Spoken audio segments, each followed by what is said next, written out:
Rob Kim is the Associate Director of Lifelong Learning at Alumni UBC. As a first-generation university graduate, Rob Kim has worked hard to bring forward opportunities that encourage students to develop a mindset of lifelong learning. After earning a Bachelor of Science in Biopsychology from UBC, Rob discovered his true passion for teaching, leading him to pursue both a Bachelor and a Master's in Education. He's now been at UBC for nearly 10 years, working for the school as a career strategist, career educator, and now as the Director of Lifelong Learning. Through careful planning, expert communication, and student engagement, Rob Kim has brought to life coaching programs, digital strategies, and career panels to support the career journeys of a growing number of UBC alum. Today, he shares with us his expert insight on learning from failures, pushing through uncertainty, self-advocacy, and so much more. As a first-generation university student, you've walked a path that a lot of people can relate to. What are some of the highlights and lowlights that you've faced, throughout your university? How much time do we have? Because there's been a lot of lowlights, I think of my first year. It was really difficult, like most people. And I think when it comes to first gen, you just don't know as much, or you feel like you don't have much. You don't have someone to follow footsteps or patterns. So I would say a definite low light was just the sheer transition of like coming in a new place. Even though, again, I'm Canadian born, first gen, so language barrier, I was much more privileged, and it was still very difficult, that transition. University, we know, is the most difficult transition for people. So I think that transition number one was a big low light, because I just felt pretty lost. And as everyone knows, the pace and what you're studying it's that much more intense. I think the real low light probably was my second year. My second year, I really struggled. I was in science, and I almost failed a couple courses. And it was just I just was not a good student that year. So, and that's coming from, again, we were all straight A students in high school. And so I think that was a real difficulty, especially when we tie university, our identity, with grades, which is very problematic, right? But that's realistic too, when you think of how important grades are, right? And so I think that was a big low light. Is that enough lowlights? Yeah. Highlights, though, a lot. And I think this is why, anyone watching this should be a little bit wary of what I say, because I love UBC, right? I've done 3 degrees. I've worked here now for a while. And the reason why I'm passionate about it is because the highlights were it gave me a lot. And so for number one, I think about is really helping me develop my sense of identity. I might not have known it at the time, but those lowlights, I think, are actually really key, because it's the struggles in the learning process that we really get to know ourselves. It just doesn't feel like it when you're there, right? When you're in it. Yeah. So the highlight was, again, myself, my sense of self and my identity, of being a little bit resilient, or figuring out what I'm going to do once I fail or not achieve what I thought.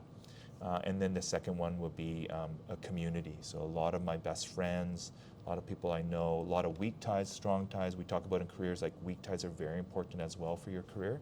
So like we would be a weak tie, even though we're not best friends. Weak ties are ways you find new information, and that's really good for your career. And so I think the community at UBC has been a highlight. It keeps on giving, right? Yeah. I just played hockey this week with people that I went to school with at UBC, and continue to develop lots of different relationships through this UBC community. It's very interesting. I feel I would agree with you. UBC has just so much to offer. Yeah. And it always teaches us, everything I'm learning something new. So I feel I completely agree with you. Yeah. One of my next questions would be, from teaching to engagement to now you're working at the Alumni Center, and you had a science degree. So how'd you how'd you come up with the idea that, you wanted to do something very different from what you did? And how was the whole process like? Yeah, so I think it's really, what I love about your podcast is you're talking to different people. I think it's really important for students to realize is we can share what we've done, but it doesn't mean you have to do it our way, because Yeah. it's going to be different. So there are some people I know who, like, career-wise, just, you know, they knew what they're doing, 1, 2, 3. So Yeah. what I'm really getting at, like, I love that you said, oh, you did this pivot as if I had a plan, and I didn't, right? So I think it's Wow. really important. It's I fell into a lot of those careers, or sometimes it was just like, what do I do next? Like, my first choice didn't work out. Like many science students, I wanted to go into med school, and I even applied, and, you know, didn't even get into interview stage. So, like, that was a big low light, actually, and figuring out, like, what am I going to do next, which kind of led me to education, so teaching. But all those other steps after, all those other jobs were just kind of right place, right time, developing a skill set, having a network, and then just identifying, hey, I think this is a good opportunity. I think in careers, we talk about really working with people, understanding that careers are not linear. So again, first generation, a lot of students were sold this idea of, like, hey, you go to the university and you get this job XYZ. And I get that, and that can happen for people. But there's also still room for people to explore and figure things out. And the fact of the matter is, the current job I'm doing, right? So it's Associate Director of Lifelong Learning Alumni UBC. I love this job. I've been in it since May, and it's got everything that I kind of wanted in a role, and it's using a different set of skills that I've always wanted to use. And so in many ways, it's like my current dream job. But how could I dream about this job when literally it was invented like this year? Like, I'm the first person in this role. It's never been done before. Wow. So there's a lot of jobs out there right now that aren't going to exist in the future. And then in the future, there's going to be jobs that don't exist now that will be there. So almost like we talk about in career, planned happenstance theory. It means, like, showing up, doing the work, figuring things out, building on your skills. And that's the kind of the planning part. And the happenstance is like the luck part of being in the right place at the right time for this job that matches you. But you can't plan for that. So that's not any comfort for students, though, because people like certainty, right? So I get that, but I do want to, what I'm really getting at is, like, for my own career, was not planned, and it just happened to be, I just understood, like, this is the next thing I want to do, or someone brought up a opportunity, and that's a lot of people, their career works out like that, unless they're going that professional degree route, right?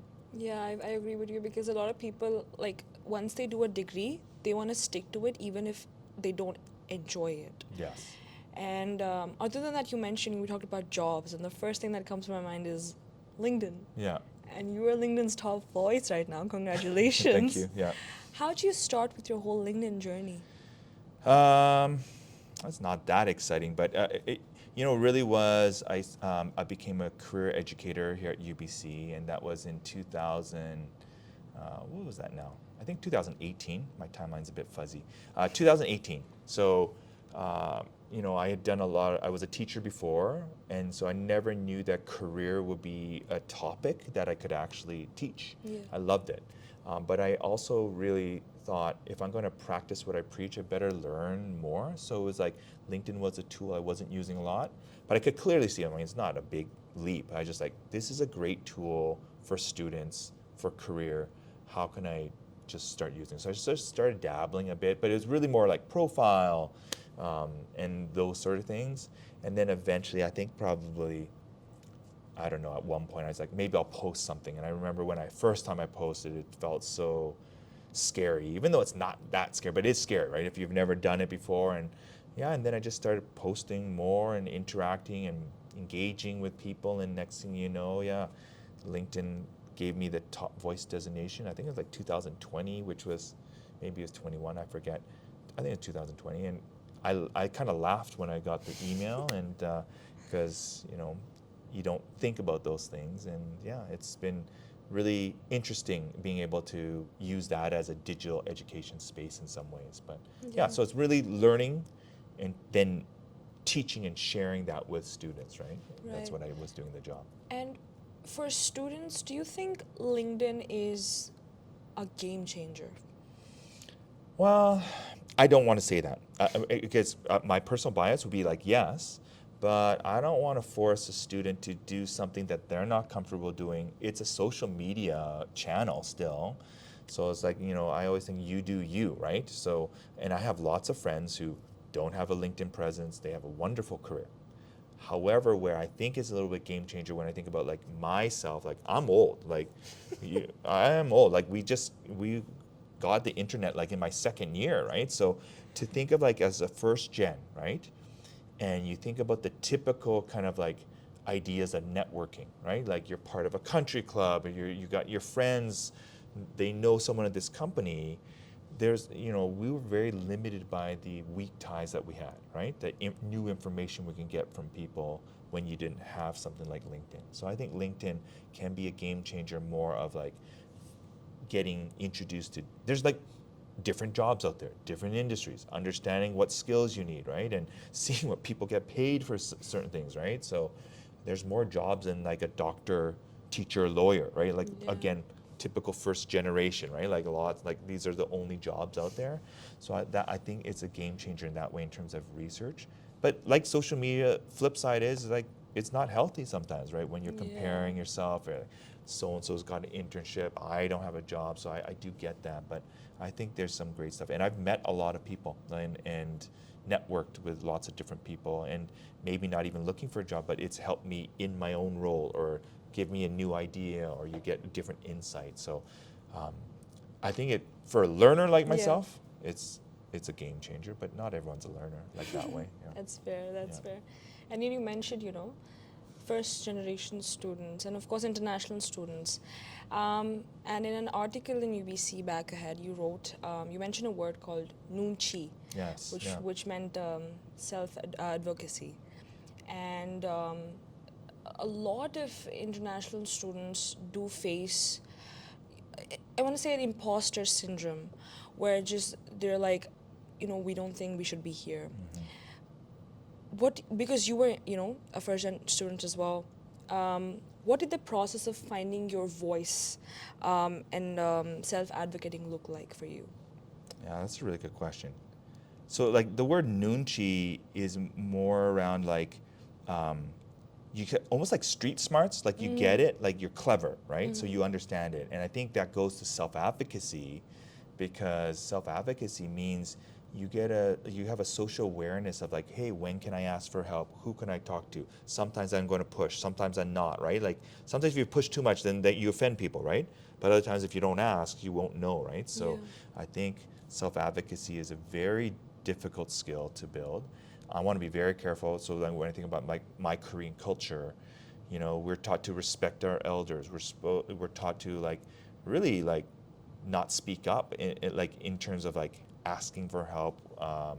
It's like figuring things out on your own, right? Like a lot of these cultural things, and I think a lot of international students certainly might not be used to some of these North American ideals of like, hey, let's just ask for help, right?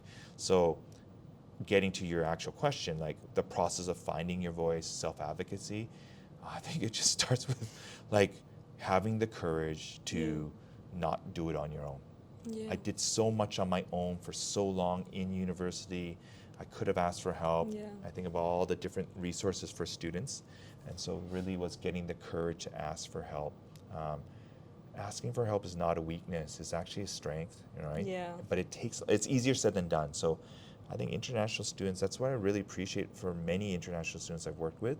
They're really good at understanding, hey, these resources here for me, like certainly because you're like, I paid good money, so I want to use these resources. I love that about international students, right? Yeah. So, yeah. We're always hunting for opportunities. Yeah, I We're really like always, that. Yeah. It's like, can we do this? Can we do that? Yes. Can we do Whereas this? I think sometimes some people it's more like, do I belong here, like you said, and I get that. So I wish I could give better advice, but it's really just pushing yourself to act that one time, right? Yeah. And then again, and realizing just because it doesn't go right the first time, it's not the end of the world. Like yes, it sucks, but it's not the end. It's just one part of that process. Yeah, and then sort of in that journey, in a world which is like, it's very fast paced right now. Um, students at this point, they're confused, they're anxious, and there's a point where just they want to give up.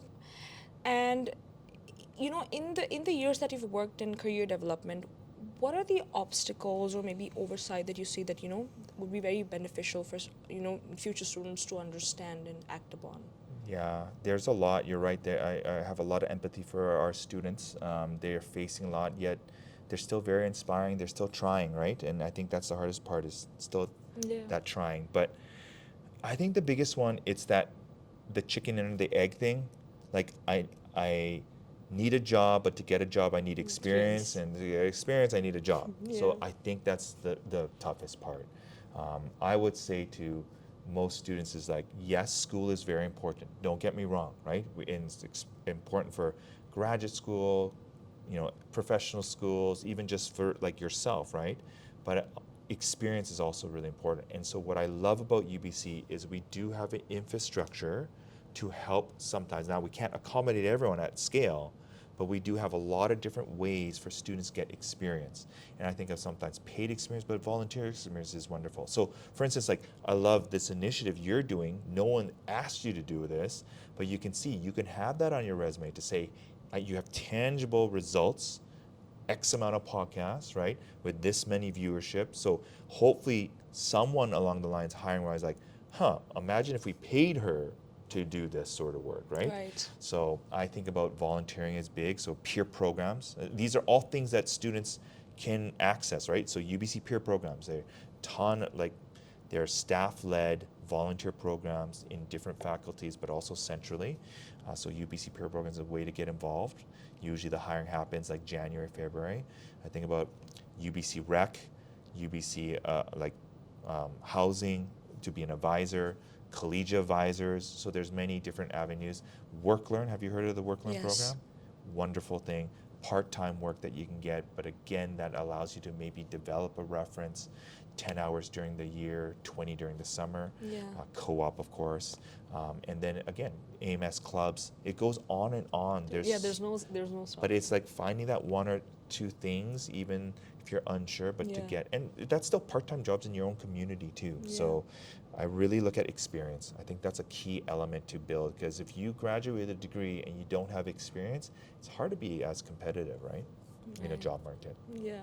And then following up with, sort of this question, because you've gone through sort of all the stages from having personal challenges in university to overcoming them and getting into teaching, and then, of course, engagement right now on LinkedIn, and then working at UBC. Finally, what is like the one piece of advice that you like to give to students, maybe to succeed in their career or in general, to have Yeah. that mindset to keep going? I'm going to cheat a little bit. I have like 3. Okay. Like number 1, it's not that exciting. It's to write and reflect, like to really write with pen and paper. That was been very helpful for my career. When I started doing that, once I started being a career educator, it leveled me up. So writing and reflecting is a big one that not a lot of us do consistently. Not easy to do, but that's part of why I do LinkedIn. It helps me write and reflect on what Makes I'm doing, sense. what I'm going through. The second one, again, easier said than done, is have grace for yourself. I think we're so hard on ourselves, and just like sometimes if things aren't going our way, just like take a deep breath, think of what you can do, focus on what you can control, but really having grace for yourself. I was so hard on myself at different points in my university and early career. And then this one, last one, it doesn't help you in right now, but it's like all of this, it's hindsight. Like hindsight's your greatest teacher, but unfortunately, you can only get taught that years after something happens. Yeah. So in the moment, all of you're going through university, it feels big, and rightfully so, or in your career, you feel like this is not happening. But I can now only with hindsight look at my lowlights, look at my highlights, and recognize how they are all important, interconnected. But I can only say that now 5, 10, 20 years removed. So that doesn't help you right now. Do you know what I mean? Like Yeah. when you're in, you don't know where you are or how deep you are in the valley, or you don't even know if you're summiting too. And so it's only with hindsight you can look back and it's like, okay, I appreciate this and that. But man, when you're in it, it's very hard. Yeah. Yeah, Yeah. I have a lot of empathy again for what students are going through in this kind of day and age. Yeah, we go through a lot. Yeah, It's like we so do. relatable because Yeah. midterms, this and that. Exactly. But yeah, thank you so much for being on the podcast. Thanks for having me. And yes, that's Uni Beans. Thank you. Yes.